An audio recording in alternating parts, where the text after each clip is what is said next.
One of the things so important to learn, which almost is anti everything we have been taught to believe since we were younger, is that you can't make a spiritual life happen. You can't drive the chakra system open by using the ego, by using the force of will. It has to just, you have to just let it happen. How do you let it happen?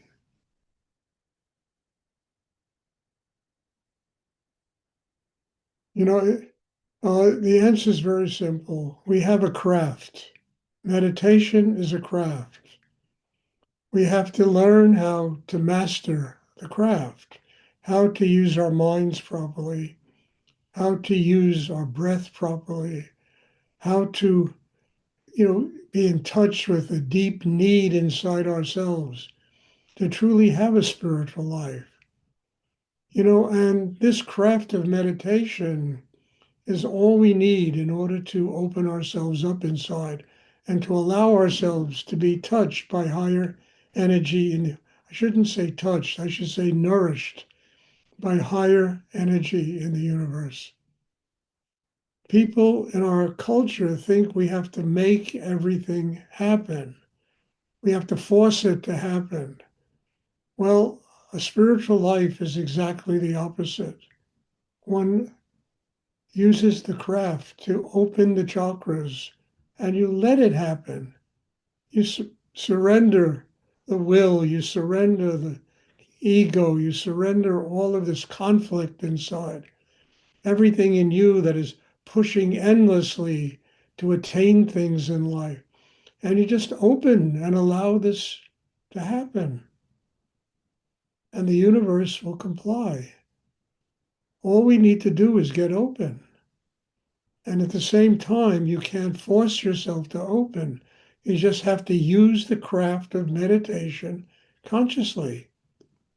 And the ability to surrender in great depth enables us to use the craft of meditation consciously. And it changes the way we perceive the world. That's what's amazing. Please, everyone, will you try and sit still? Don't play with your hair, fidget. Don't. I mean, it's another 5 or 10 minutes. And anytime somebody moves and fidgets and does, it really disrupts the whole energy of the class. So try and say, you have an itch. I mean, and you can scratch it in 5 minutes, because it'll be over with the class. So try and get stronger than an itch, try to get stronger than your hair, try to get stronger than, all of these things that make us fidget and move and create even more tension. So what I'm trying to say is, you know, we need to truly reverse the process.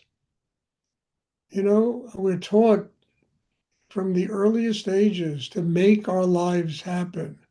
Nobody ever teaches us to let it happen because they don't really know about how to develop a chakra system, how to build an inner life, how to get strong enough inside so that you can keep the heart open, the mind quiet, and allow this energy to come. The Om sound, the higher energy, the creative force in the universe to come and nurture us and to continually build us inside ourselves. And it changes one's perception of the world. When you begin to do this with yourself, you begin to have patience with other people. You begin to let the world be what it is. And instead of fighting it and arguing with it and knowing, what can I learn from this?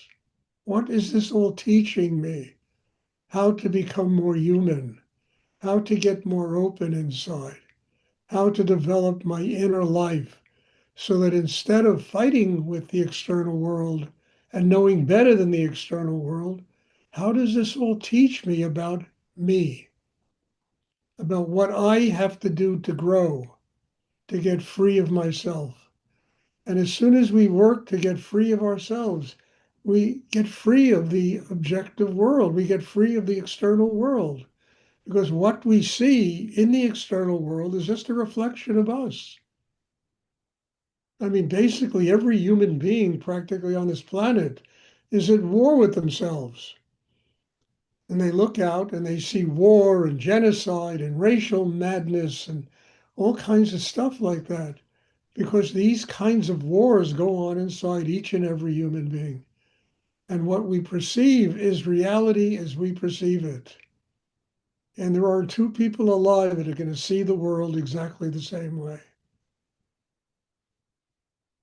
So it starts with letting it happen, trusting that we can build inside ourselves self-worth and come to a deep realization of who and what we are as people and what our purpose is for being here.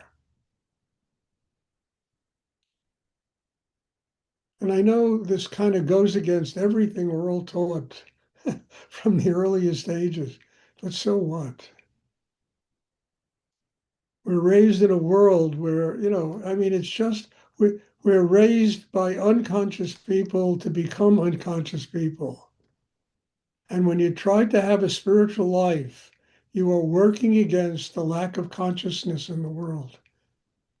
And you're working against your own lack of consciousness to come to a place where, it's not even a spiritual life. One is fulfilling the highest levels of their own humanity. Love, inner peace, quiet, being a happy person.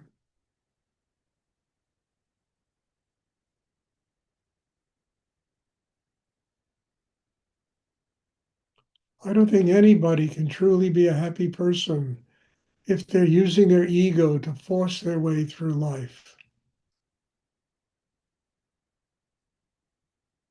You might attain things and have a lot of possessions. I've had a lot of possessions in my life, a lot. I mean, I've had lofts full of art and stuff, and none of that ever made me happy. And that was the wonderful thing about having those things. They didn't make me, I had to make me happy. I had to let go of all the things that I possessed and all the things I thought were going to make me happy, that never did. And I had to let go of the deepest elements of myself in order for my heart to open and for me to truly allow myself to embrace life and let it be a teacher instead of an enemy.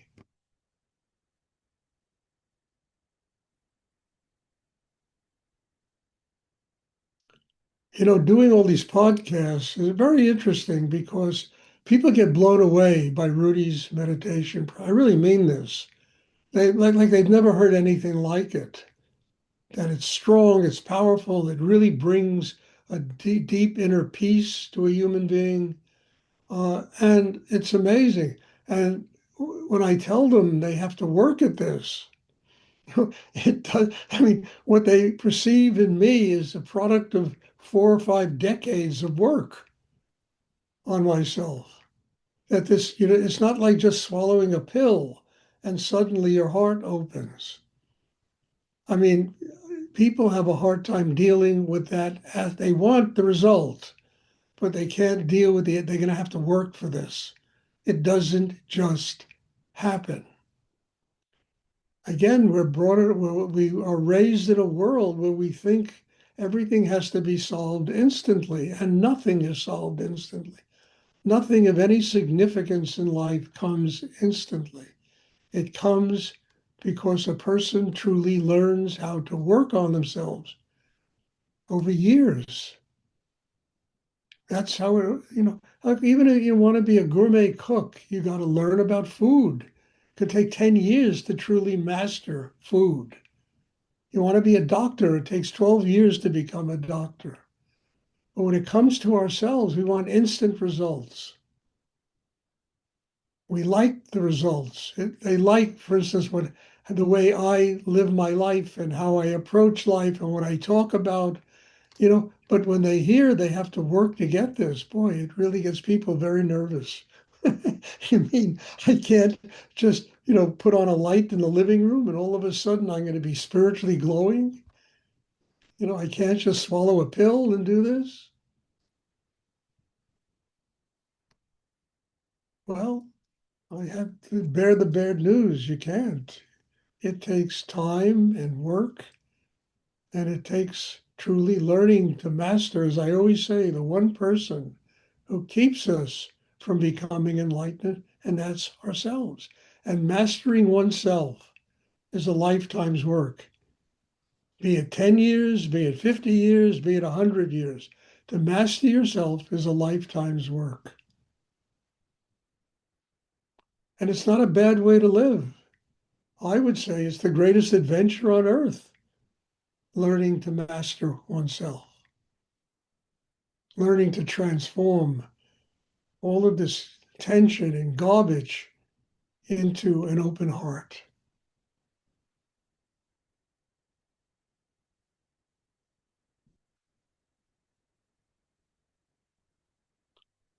Does anyone have a question they would like to ask?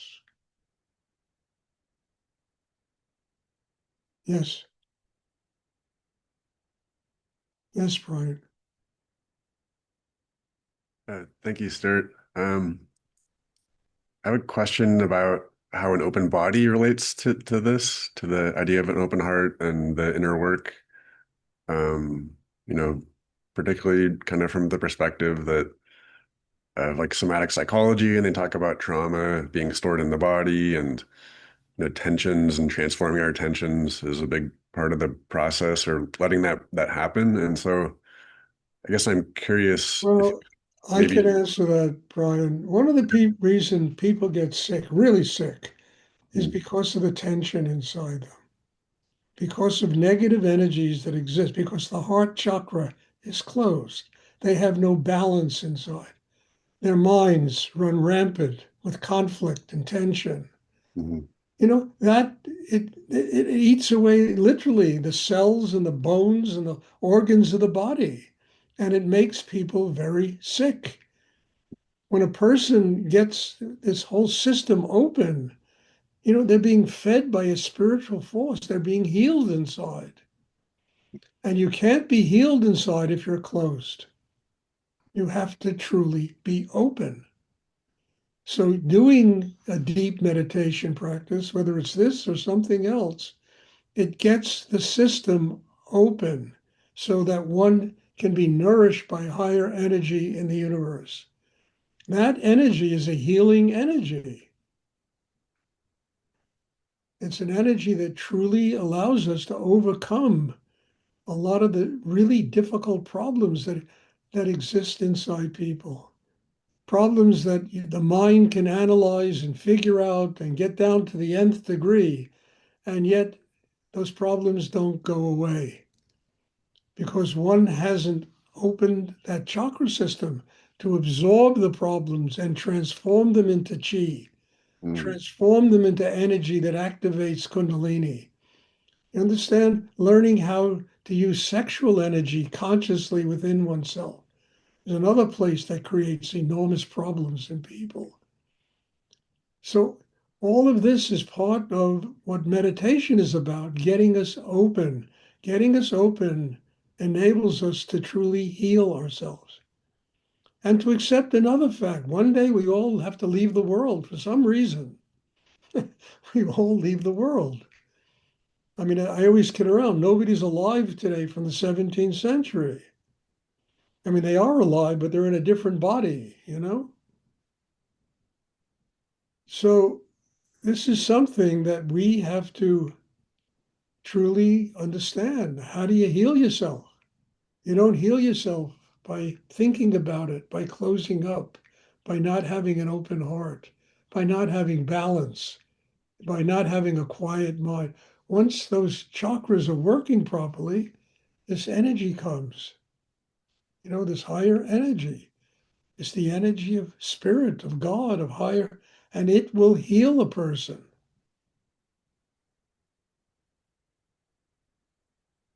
It affects the body, it affects the mind, it affects everything.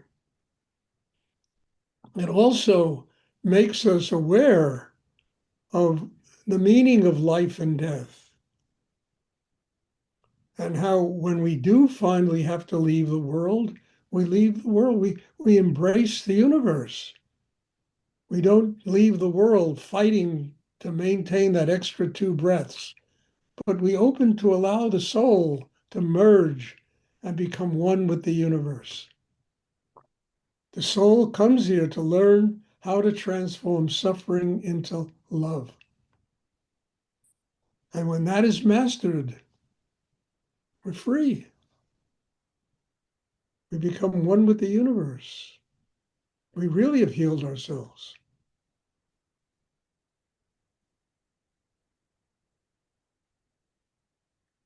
So doing meditation affects the body. They say, the body is the temple and the chakras are the altars in the temple. You have to have a healthy body in order for the chakra system to truly work properly. How do you get a healthy body?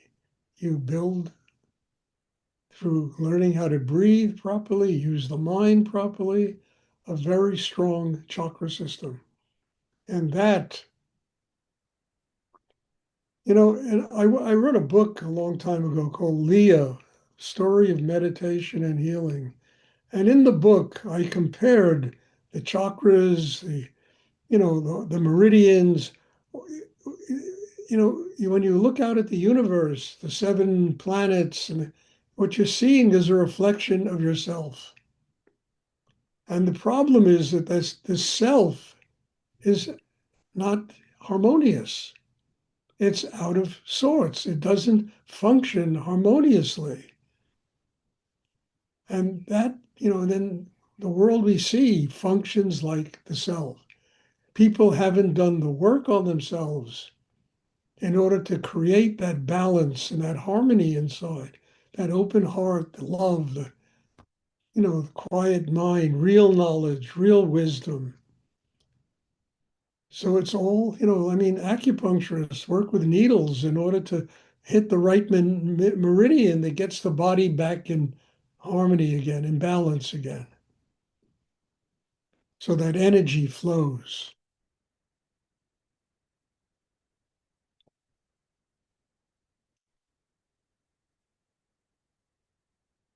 That's healing. And when the chakra system is open, it affects the body.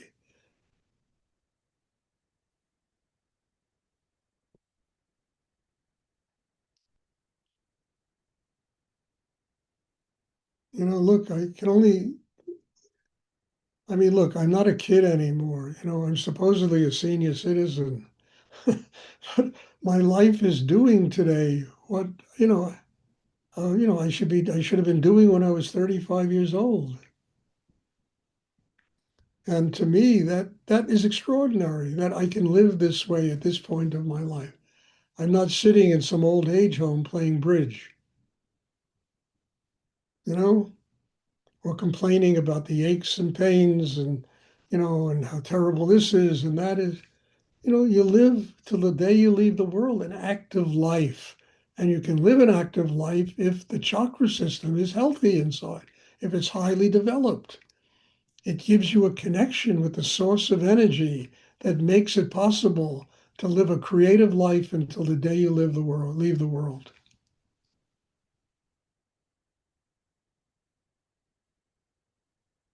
And it prepares you for leaving the world. It's all right to leave the world. You learn what you have to learn, and you'll be finished with all this insanity here, what goes on here.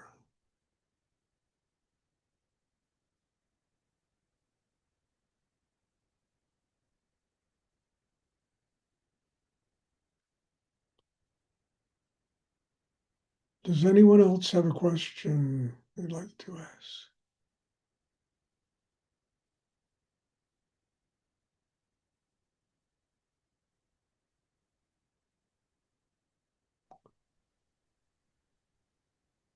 Okay, if there are no more questions, then There'll be meditation tomorrow at 1 o'clock my time. And then on Wednesday at the same time, 7:30. So thank you all. God bless you all. Thank you for being here, being part of this. As I say, I come here to learn, and doing this is teaching me so much about me and what I have to do to grow and to continue to grow in this lifetime. So God bless you all. Thank you. And I'm looking forward to seeing everybody. Have a wonderful evening or day or morning or whatever your time zone is. Make it wonderful. Thank you. Thank you, Stuart. Thank you, Stuart. You're welcome. Thank you. Thank you.